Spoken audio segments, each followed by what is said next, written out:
don't even like to say this, and y'all gonna laugh. And I'm not gonna laugh at you. I promise you not gonna laugh. When I grew up, right, and I remember.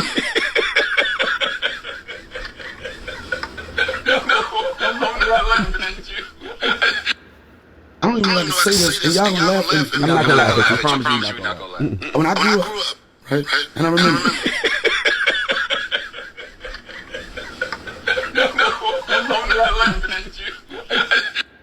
I don't even like to say this.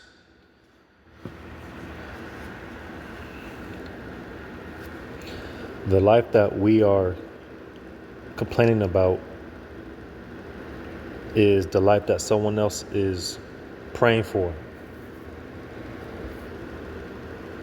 Before I get on with this video, I want to give all praises to Yahweh Ba'Shem Shai.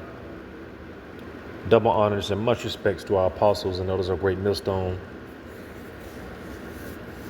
May Yahweh Ba'Shem Shai's peace be bestowed unto you, hopefully elect. Because we are indeed all catching hell. And of course, there's different levels to this.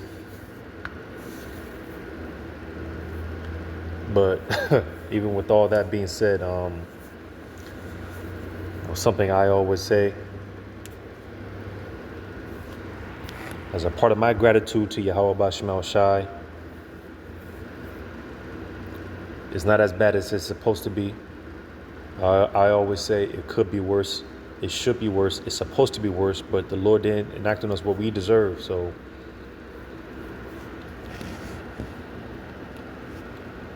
you know, as you grow in this truth, it is really a thing of complaining less. You know, as we mature in the spirit, we realize we don't have anything to complain about. It talks about that in the book of Lamentations as well. Why doeth a man complain? Again, Yahweh Ba'Shem Shai, he didn't give us what we deserve. And even on top of that, which is why this clip is spiritual to me. Very spiritual.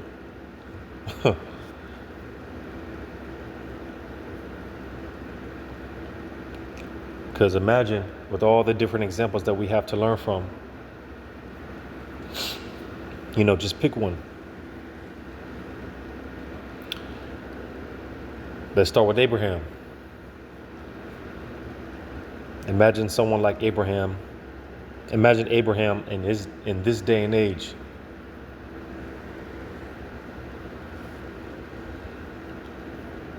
Sacrificing your son because you heard voices or someone told you to do it, or whatever the case may be. You know, just imagine that in this day and age.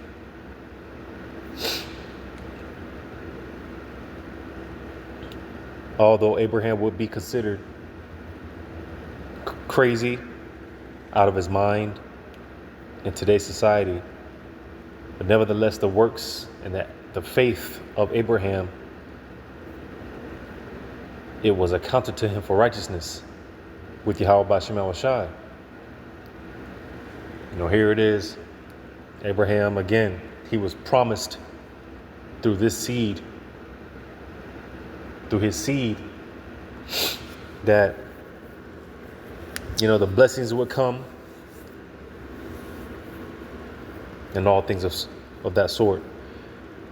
But when it came down to him offering up his only son,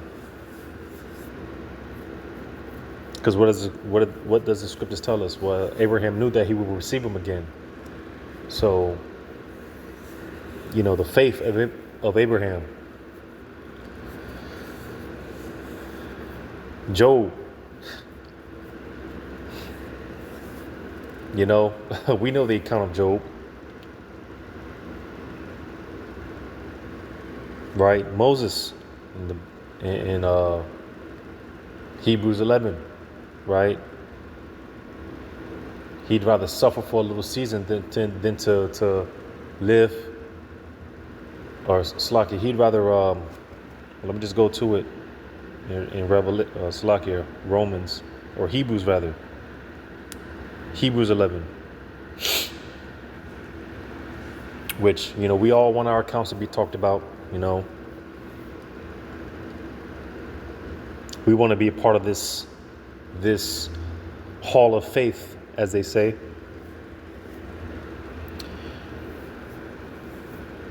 But again, why this clip was so spiritual to me, because, you know, Jake, man, our forefathers have been through way worse. And here it is, and I'm talking to myself as well. You know, Jake is all over here. We're complaining about nothing. What are we complaining about? Speaking as a man, I'm sure these great men that we read about, they would have prayed to have the life that we have right now. Because our forefathers, they've dealt with far worse. You talk about wrestling lions and bears for the sheepfold. Jake couldn't imagine getting 20 feet from a lion or a bear, you know? Jake will bug out over a damn snake, a damn cockroach. So it just doesn't compare, like I said, and that is the title of this clip. The life that we're complaining about, other people are praying for. So, you know, it's all about perspective. That's one thing in this thing of ours. It's all about perspective rather than perception. You know, rather than what you can see in front of you. You know, it's all about perspective. You know, thinking outside the box. You know, you got to zoom out rather than being so zoomed in, focused on your, you know, again, your perception, what's in front of you. It's all about perspective, bigger picture. So that's why Hebrews 11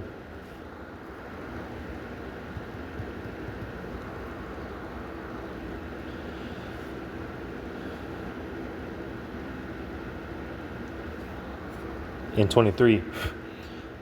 By faith, Moses, when he was born, was hid 3 months of his parents because they saw he was a proper child and they were not afraid of the king's commandment. And here it is. Israelites in the truth, out of fear of the so-called white man and a lack of faith to Yahweh Shema Shai, they, in a small form, bowed their knee to the image by taking that jab. And here it is, you got Jake talking about, as if it's an insult, calling us faith-based Israelites, which is more of a compliment. Because this thing of ours, it's all about faith. Again, our forefathers, man, they dealt with far worse. Refusing the king's commandment, right? Being put in the lion's den. All things of sort. But Jacob's on this side. Again, I'm talking to myself too. Jacob's over here complaining about a woman. Jacob's over here complaining about bills, man. You know, all things that don't mean nothing. Again, our forefathers dealt with way worse. Jacob's crying about a check engine light. Oh, man. It says, by faith, Moses, when he was come to years, refused to be called the son of Pharaoh's daughter. And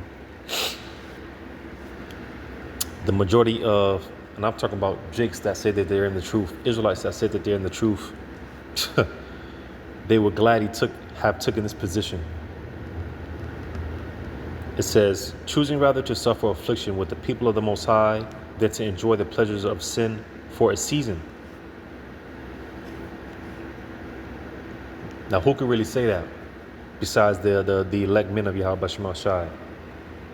Because as Apostle Tahar always says, man, hey, you got to learn to love the suffer. Hey, we look forward to this. We look forward to, you know, as crazy as it sounds, we look forward to we just look forward to it. in a righteous sense, man, we're madmen. You know, the Lord has built us up so much to a point where I can at least speak for myself, and I know I'm not the only one. You know, Jake don't like comfort. You know, Jake don't like comfort. Now, of course, life is about balance. Everything is about balance. You know, I'm not saying that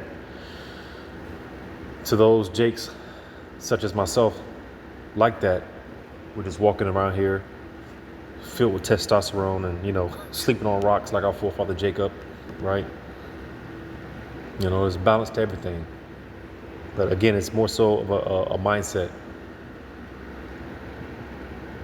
Because again, just making the point, man, hey, you know, we just look forward to the battle, to the challenge. We learn to love this game. We learn to love the game, man. But meanwhile, like I said, majority of these Israelites, they would have gladly taken this, Israelites in the truth, they would have gladly taken this position. And like I said in verse 26, esteeming the reproach of Mashiach greater riches than the treasures in Egypt, for he had respect unto the recompense of the reward. By faith he forsook Egypt, not fearing the wrath of the king, for he endured as seeing him who is invincible. But as I said in verse 25,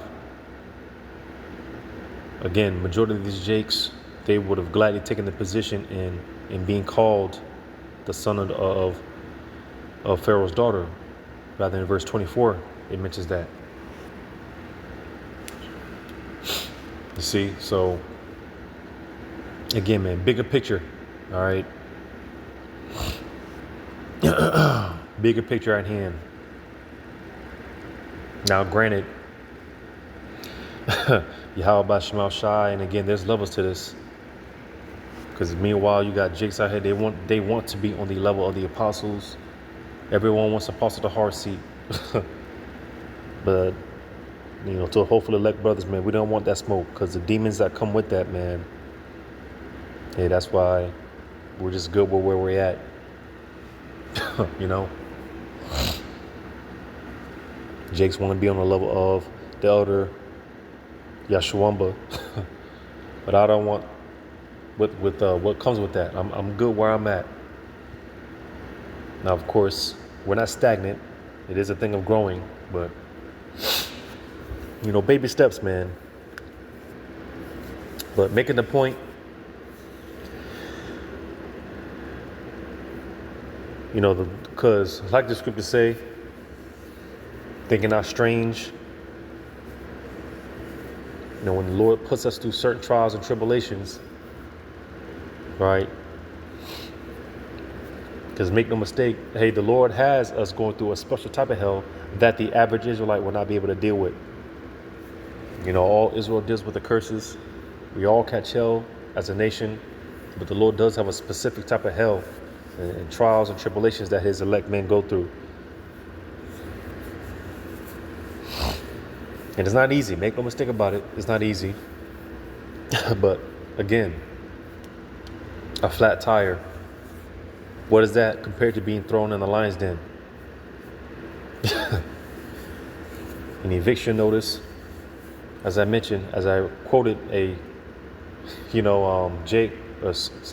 Jacob, our forefather Jacob, sleeping on rocks, using rocks as pillows. You know, meanwhile, Jake, man, they Jake loves being comfortable. You know, it's just not the same. So, like I said, that's why this clip was spiritual to me. All right. And even with that being said, our forefather, Slakia, our father, Abanawa Yahweh, he's delivered out of way worse situations. That's why we have these accounts for us, for our faith to be built up to a certain point. Because we think this is the worst, well, we are in the worst case scenario, but this is not the end all be all. Jake thinks that this is the end all be all, losing a job. It's not the end all be all. Hey, the Lord will give you another one and a better one on top of that. Losing a woman, it's not the end all be all. The Lord will give you another woman. Again, Job, everything that he lost, he received it double. So, Romans 15:4. For whatsoever things were written aforetime were written for our learning, that we through patience and comfort of the scriptures might have hope. So, and a part of that comfort, Yahweh Shai, he's with us while we're going through what we go through. We're not in this alone. Yahweh Shai is praying on our behalf. All right, and patience, because like it also says in Lamentations, we served, our captivity is up, we did our time. All right, the worst is behind us. We just got to go through Jacob's trouble, which the elect will be preserved. But the worst is behind us. At this point, it's just a matter of being patient. You still have enough time to get built up. That's why we have these different examples. All right. Because again, man, during the time of famine, the Lord, he fed. The Lord always had his provisions. Always had provisions. That's the cold thing about Yahweh Shema Shai, as I read in Hebrews 11. Right? Trusting in the invisible power. With Yahweh Shema Shai is the impossible possible. With Yahweh Shema Shai, the impossible is possible. So the Lord always has provisions. He's always had provisions, always will have provisions. One example that comes to mind is Matthew 26 and 17. Now the first day of the Feast of Unleavened Bread, the disciples came to Yahushua, saying unto him, Where wilt thou that we prepare thee to eat the Passover? And he said, Go into the city to such a man, and say unto him, The Master saith, My time is at hand, I will keep the Passover at thy house with my disciples. And then when you read the account in Luke 22 and Mark 14, says it here. It goes into this man carrying a pitcher of water, which was pretty much a sign, which it also goes to show how we need to be in the spirit, because, the Lord is always communicating. The Lord knows what's going on. The Lord knows what brothers need. He knows what brothers need. And again, as far as this particular individual carrying this pitcher of water, pretty much would be considered abnormal, so to say, because typically, it would be the woman. It was pretty much the woman's responsibility to do this particular act. Some scholars suggest that this particular individual, he could have been a part of the, what do you call it?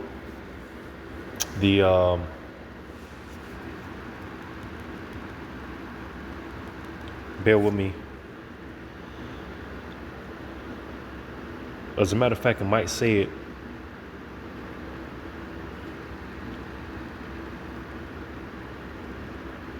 Oh, damn, I don't have a... But it was something, because I don't have internet on this tablet, but it was something, like I said, it was kind of like a sign, because typically a man, he wouldn't be the one carrying this pitcher of water, because, Yahushua knew that he knew what the deal was. Yahushua knew Judas was going to betray him. All right, he knew Esau was going to get him. So, how this played out. And this is one of those things I can't wait to the details, because again, making a point, some scholars suggest that this particular Jake, he was one of the, because you had different sects like the Sadducees, Pharisees, Sanhedrin, but you had another particular sect. Oh man, I don't want to butcher the name. Oh man. But if you just look it up, you could just look it up. This is where a particular sect of Israelites were, they dwelt separately because pretty much they were tired of they didn't want to deal with the filth of Jake. They didn't want to deal with the corruption. So this is pretty much like a separate society over there at the caves of, I believe it's basically where they found the Dead Sea Scrolls. I forgot the name of this particular sect of Israelites. But again, they pretty much broke off and they were just living amongst themselves because they didn't want to deal with the corruption. So this is why some scholars suggest that this particular individual was a part of this society because, again, it wasn't normal for a man to be carrying a pitcher of water. That was typically the woman. And the fact that this particular individual was doing that, he might have been a part of this particular sect of Israelites. It was a group of Israelites. They were pretty much, they practiced being celibate. They had the priests. They had to have dealt with the priests because, again, dealing with those Dead Sea Scrolls, right? Which the priests, they always pretty much dealt with the law, the teaching of the law and things of that nature.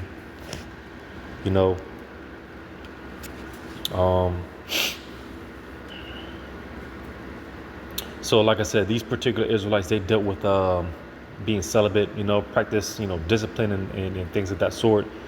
Now, some of them, for obviously procreation reasons, they dealt with women, but overall, for the most part, majority of them, they practiced being celibate. So with that being said, they didn't have a lot of women around. So obviously they would, carry pitchers of water and things of that nature.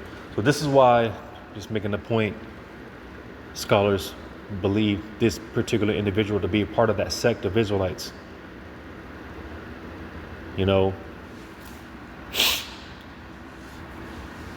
But again, because it's one of those things, man, as far as these type of details, man, I want to find out in the kingdom, because did an angel come to this particular individual and let him know that, hey, the time's going to come, right? Did Yahushua speak with him personally? But regardless of the details, going back to the point, Yahweh B'Shem Shah, he always has provisions. He already has everything laid out. You see, and when it reads in verse 19, it says, and the disciples did as Yahweh Shai had appointed them, and they made ready the Passover. So when we just obey, hey, everything runs smoothly. When we obey, everything runs smoothly. That's why there is no such thing as what they call Israelite timing, right? Jake is always late, but really, hey, everything happens. JP running late on the job, JP getting frustrated, but no, man, everything's according to the Lord's plan. Everything is according to the Lord's plan. It just goes to show you how involved Yahweh B'Shem Shai is. So the Lord always has provisions, right? Just brought this out the other day in Daniel, because as I read in Romans 15, the comfort that we have, and it brings me great comfort.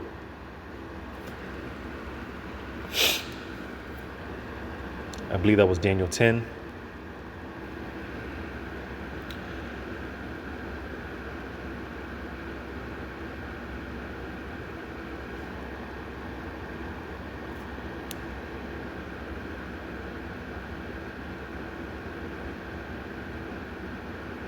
Bear with me.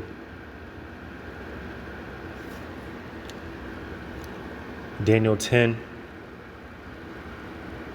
Daniel was praying. He was fasting.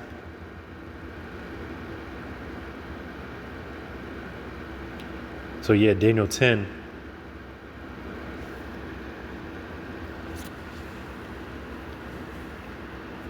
Because again, Daniel, he was praying. He was fasting. And again, patience. Again, as I read in Romans 15, patience. Because, hey, that's the hard part, being patient. But again, the Lord knows what's going on, man, and he's not sitting back idle. The Lord knows what's going on. But everything is on the Lord's timing. So Daniel 10 and 12, then said he unto me, fear not, Daniel. For from the first day that thou didst set thine heart to understand and to chasten thyself before thy power, thy words were heard, and I am come for thy word. So again, Yahweh Shema Shah, he's working the details out. He already has the details worked out. All right. He already has the details worked out. The Lord knows he knows what's going on. And that's the difference between, praying out of anxiety like a child, right? Mom, did you hear me? Did you hear? Dad, did you hear? You hear me? Versus, hey, Yahweh Shema Shah, I'm just back again, such and such and such. That's the difference. You're praying out of frustration, praying out of anxiety. You don't think the Lord's listening. You don't think he heard you the first time. Versus, hey, because this one, what the Christian church, man, they'll tell you not to keep praying for the same thing. No, man, you keep praying until, hey, the Lord comes through. But again, the intention behind your prayer. Are you praying?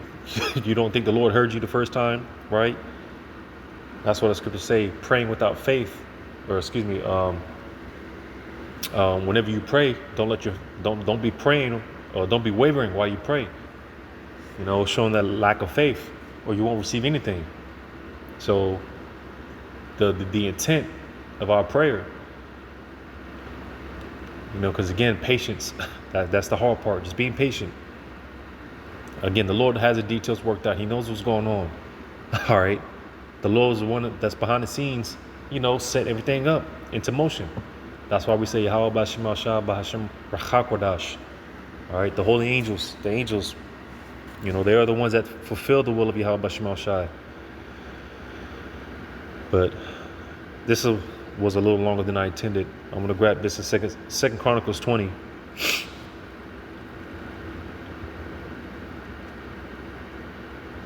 And 3. 2 Chronicles 20 and 3. And Jehoshaphat feared and set himself to seek the Lord and proclaimed a fast throughout all Judah.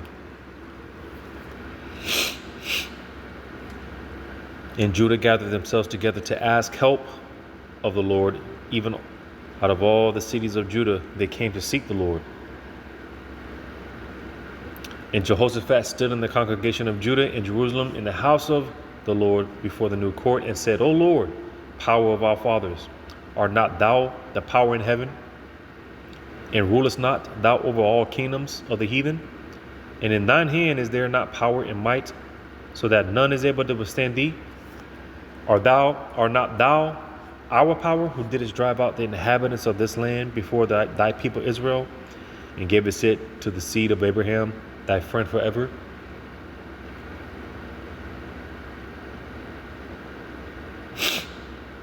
I'm going to jump down. It says, verse 10, And now behold, the children of Ammon and Moab and Mount Seir, whom thou wouldest not let Israel invade, when they came out of the land of Egypt, but they turned from them and destroyed them not. Behold, I say, how they reward us to come to cast us out of thy possession, which thou hast given us to inherit. O our power, wilt thou not judge them? For we have no might against this great company that cometh against us, neither know what we to do, but our eyes are upon thee. So what else can you do other than pray to the Lord, talk to the Lord about it, and just and wait. That's all we can do. Romans the 8th chapter, subject to hope. That's all we can do. Talk to the Lord about it and just wait. That's all we can do. Just wait. Be patient. But best believe, the Lord knows what's going on. The Lord knows what's going on. He sees what's going on. He understands. He's the one orchestrating it. All right? It's good to say, hey, man, it's a light thing to make a rich man poor, to make a poor man rich. Hey, the Lord could do anything just like that. But it's a thing of patience. But just going back to the point, again, because imagine that. And because we're not living it now, but we're going to soon. But imagine that, being surrounded by nations. Like I said, man, our forefathers, they dealt with way worse. Having to build a temple, one hand with the hand on the sword, the other hand on the sword. Imagine that level of being circumspect, right? And all things of that sort. We read the scriptures, right? We read the different accounts. So just making a point again, our forefathers, they went through way worse. Forefathers, they slept in tents. They slept in tents, man, in the wilderness, outside, and things of that nature. Again, Jake is complaining about a 2-bedroom apartment, right? Just some bullshit, man. To be honest, we ain't got nothing to complain about. We don't got nothing to complain about. We don't have it that bad, man. We don't have it that bad. So I just thought this was spiritual. Again, the title of this clip is the life that we're complaining about. Hey, there's others that are praying for the life that we have. So Lord's will, this was edifying. All praises to you, how about Shemal Shai, Shalom to you, hopefully like.